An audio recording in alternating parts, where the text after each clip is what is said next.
सत श्री अकाल। तुसीं देख रहे हो टीवी हरियाणा पंजाब। मानसा जिले के पिंड सैदेवाला विखे बाबा सच नहीं सच जी गुरुद्वारा पैण साहब सच्ची मंजी विखे कई दुख दूर होंदे हन। इस गुरुद्वारे के हैड ग्रंथी बाबा जरनैल सिंह ने दस्सिया कि बाबा सच नहीं सच जी जादे धोथड़ जट सिख सन। तीसरी पातशाही श्री गुरु अमरदास जी के दर तो गोइंदवाल साहब विखे 12 साल की सेवा करके सतगुरां पासों जोड़ा साहिब पैन साहिब की दात प्राप्त की, जो कि पीढ़ी दर पीढ़ी पिंड सैदेवाला के गुरुद्वारा साहिब विखे मौजूद है। ते खास वार ਹਨ। ਉਹਨਾਂ ਨੇ ਦੱਸਿਆ ਕਿ ਹਜੀਰਾ ਵਾਲਾ ਪਗਲਪਣ ਹਲਕੇ ਕੁੱਤੇ ਦਾ ਕੱਟਿਆ ਤੇ ਹੋਰ ਅਨੇਕਾਂ ਪ੍ਰਕਾਰ ਦੇ ਰੋਗੀ ਇੱਥੇ ਠੀਕ ਹੁੰਦੇ ਹਨ। ਟੀਵੀ ਹਰਿਆਣਾ ਪੰਜਾਬ ਲਈ ਬਿਕਰਮ ਸਿੰਘ ਵਿੱਕੀ ਦੀ ਖਾਸ ਰਿਪੋਰਟ। साड़ी तो 12वीं पीढ़ी है, पीढ़ी दर पीढ़ी करी जाने।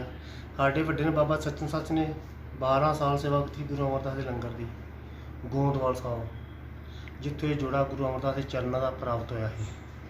वार दिते ही गुरु अमरदास ने हल्का कुत्ता वड्या होए, दिमाग 'ਚ फर्क होए, हीरा होण, बाकी नेचा करके कोई दुख लगा ठीक हो जाओ। जिस तरह तुसीं जोड़ा लाउंदे हो इहदे नाल हरेक रोग कट्टिया जांदा जी? हाँ जी, जिहड़ा नेचा नाल गुरु अमरदास के चरणों 'ਚ जुड़ जांदा हरेक रोग कुछ। तुसीं इस गुरुद्वारे 'ਚ पिछले किन्ने टाइम तो सेवा करन रहे हो तुसीं? ਸਾਡੇ ਤੇ ਹੁਣ ਉਮਰ ਮੇਰਾ 50 ਸਾਲ ਦੀ ਲਗਭਗ ਹੈ ਤੇ 20-25 ਸਾਲ ਤੋਂ ਲੱਗੇ ਹਾਂ ਸੇਵਾ ਕਰਨ। ਉਦੋਂ ਪਹਿਲਾਂ ਸਾਡੇ ਬਜ਼ੁਰਗ ਕਰਦੇ ਸੀ। ਕਾਫੀ ਦੂਰੋਂ ਦੂਰੋਂ ਸੰਗਤਾਂ ਆਉਂਦੀਆਂ ਬਹੁਤ ਹੋਣੀਆਂ ਦੂਰੋਂ ਜੀ, ਜਿਨ੍ਹਾਂ ਨੂੰ ਬਾਹਰਲੇ ਲਾਭ ਮੁਲਕ ਵੀ ਆਉਂਦੇ ਨੇ। ਜਿਹੜੇ ਡਾਕਟਰਾਂ ਨੇ ਬਿਲਕੁਲ ਜਵਾਬ ਦਿੱਤਾ ਉਹ ਵੀ ਠੀਕ ਹੋ ਗਏ ਨੇ ਇੱਥੇ। ਕਿਸ ਕਿਸ ਬਿਮਾਰੀ ਦੇ ਰੋਗ ਕੱਟੇ ਜਾਂਦੇ ਨੇ ਇੱਥੇ? ਰੋਗ ਵਾਰਤ 3 ਦਿੱਤੇ ਸੀ ਗੁਰੂ ਅਮਰਦਾਸ ਨੇ। ਹਲਕਾ ਕੁੱਤਾ ਵੱਢਿਆ ਹੋਵੇ, ਦਿਮਾਗ 'ਚ ਪਰ ਕੋਈ ਹਜੀਰਾ ਹੋਣ, ਬਾਕੀ ਨੇਚਾ ਕਰਕੇ ਕੋਈ ਦੁੱਖ ਲੈਂਦਾ ਉਹ ਠੀਕ ਹੁੰਦਾ। ਜੋੜਾ ਸਾਹਿਬ ਦੇ ਦਰਸ਼ਨ ਕਰਾਓ ਜੀ ਸੰਗਤਾਂ ਨੂੰ। ਆਜੋ ਬਾਬਾ ਸਤ ਇਹ 22 ਪ੍ਰਚਾਰਕ ਸਥਾਪਿਤ ਕੀਤੇ। ਉਹਨਾਂ 22 ਪ੍ਰਚਾਰਕਾਂ ਦੇ ਵਿੱਚ ਇੱਕ ਪ੍ਰਚਾਰਕ ਹੋਏ ਬ੍ਰਹਮ ਗਿਆਨੀ ਬਾਬਾ ਸੱਚਨ ਸੱਚ ਜੀ, ਜਿਨ੍ਹਾਂ ਨੇ ਕਿ ਤੀਸਰੇ ਪਾਤਸ਼ਾਹ ਧੰਨ ਸ੍ਰੀ ਗੁਰੂ ਅਮਰਦਾਸ ਸਾਹਿਬ ਜੀ ਮਹਾਰਾਜ ਦੇ ਘਰ ਦੀ 12 ਸਾਲ ਦੀ ਜਿਹੜੀ ਅਣਥੱਕ ਸੇਵਾ ਕਰਨਾ ਕੀਤੀ ਹੈ, 7 ਬਚਨ ਦੇ ਅਧਿਕਾਰੀ ਹੋ ਕਰਕੇ।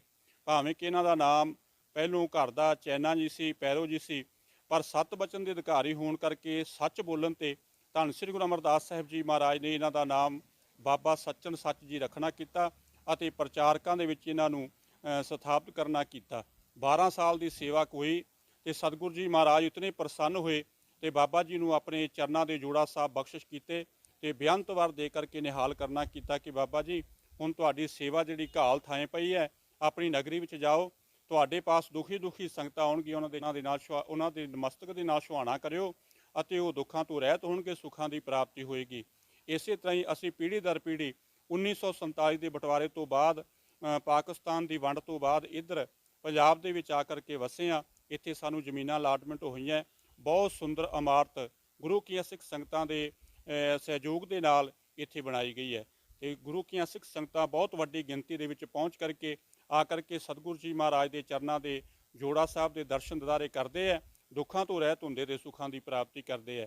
ਇਹ ਗੁਰਦੁਆਰਾ ਸਾਹਿਬ ਜ਼ਿਲ੍ਹਾ ਮਾਨਸਾ, ਤਹਿਸੀਲ ਬੁਢਲਾਡਾ, ਪਿੰਡ ਸੈਦੇਵਾਲਾ, ਥਾਣਾ ਬੋਹਾ ਹੈ।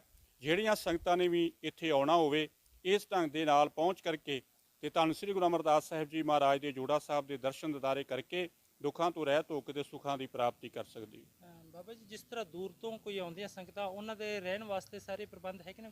ਹਾਂਜੀ, ਜਿੰਨੀਆਂ ਵੀ ਸੰਗਤਾਂ ਦੂਰ ਤੋਂ ਆਉਂਦੀਆਂ, ਸਾਡੀ ਪ੍ਰਬੰਧਕ ਕਮੇਟੀ ਨੇ ਸੰਗਤਾਂ ਦੇ ਸਹਿਯੋਗ ਦੇ ਨਾਲ ਕਮ ਸੇ ਕਮ 100 ਦੇ ਕਰੀਬ ਕਮਰਾ ਜਿਹੜਾ ਤਿਆਰ ਕੀਤਾ ਹੈ।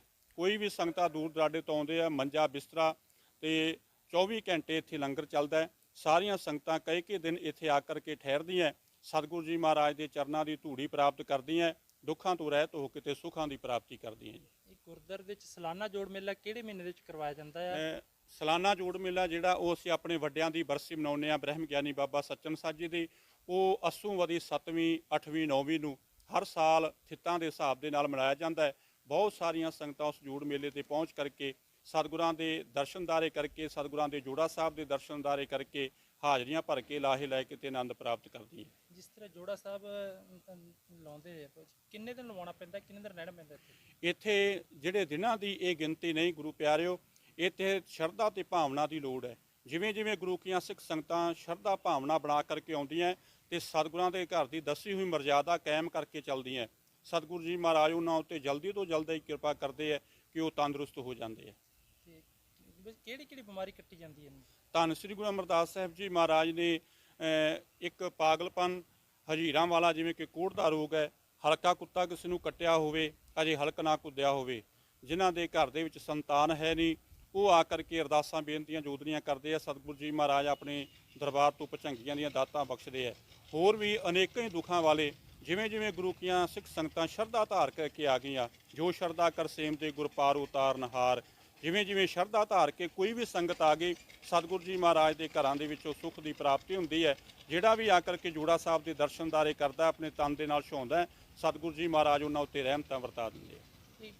ਕਿਸੇ ਬਰਾਦਰੀ ਨੂੰ ਕੋਈ ਵਿਸ਼ੇਸ਼ ਵਰ ਵੀ ਮਿਲਿਆ ਹੋਇਆ ਬਾਬਾ ਜੀ? ਹਾਂਜੀ, ਜਿਵੇਂ ਸਾਡੇ ਵੱਡਿਆਂ ਨੇ ਸੇਵਾ ਕੀਤੀ, ਭਾਈ ਸਾਹਿਬ ਜੀ ਬਾਬਾ ਸੱਚਨ ਸੱਚ ਜੀ, ਜਿੱਥੇ ਉਹਨਾਂ ਨੇ ਸੇਵਾ ਕੀਤੀ ਉੱਥੇ ਉਹ ਬੜੇ ਵੱਡੇ ਪਹਿਲਵਾਨ ਸੀ, ਘੋਲ ਕਬੱਡੀ ਵੀ ਕਰਿਆ ਕਰਦੇ ਸੀ। ਸਤਿਗੁਰਾਂ ਨੇ ਉਹਨਾਂ ਨੂੰ ਮੱਲ ਦਾ ਖਿਤਾਬ ਦੇਣਾ ਕੀਤਾ ਹੋਇਆ ਸੀ। ਇਹ ਸਾਡੀ ਗੋਤ ਭਾਵੇਂ ਧੋਥੜ ਹੈ, ਪਰ ਸਤਿਗੁਰੂ ਜੀ ਮਹਾਰਾਜ ਨੇ ਅੱਲ ਜਿਹੜੀ ਹੈ ਖਿਤਾਬ ਜਿਹੜਾ ਮੱਲ ਦਾ ਦੇਣਾ ਕੀਤਾ ਸੀ। ਇਹ ਮੱਲ ਬਰਾਦਰੀ ਜਿਹੜੀ ਹੈ ਇਹੀ ਸੇਵਾ ਕਰ ਸਕਦੀ ਹੈ, ਜਿਹੜੀ ਕਿ ਪੀੜ੍ਹੀ ਦਰ ਪੀੜ੍ਹੀ ਹੁਣ ਇਸ ਵਕਤ 13ਵੀਂ 14ਵੀਂ ਪੀੜ੍ਹੀ ਤੇ ਚੱਲੀ ਆ ਰਹੀ ਹੈ। ਮੱਲ ਪਰਿਵਾਰ ਤੋਂ ਬਗੈਰ ਹੋਰ ਕੋਈ ਜੋੜਾ ਸਾਹਿਬ ਦੇ ਦਰਸ਼ਨਦਾਰੇ ਨਹੀਂ ਕਰਵਾ ਸਕਦਾ। ਬਾਕੀ ਸਾਰੀਆਂ ਸੰਗਤਾਂ ਸੰਗਤ ਦੇ ਸਰੂਪ ਵਿੱਚ ਆ ਕਰਕੇ ਤੇ ਦਰਸ਼ਨਦਾਰੇ ਕਰਕੇ ਤੇ ਆਨੰਦ ਲੈਂਦੀਆਂ। कहन न जाए प्रभ की वड्याई, कहन न जाए प्रभ की वड्याई, नानक दास सदा सरनाई।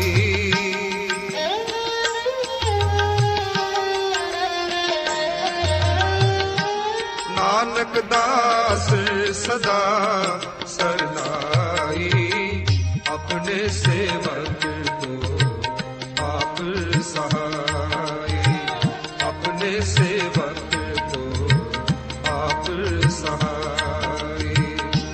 नित प्रतपा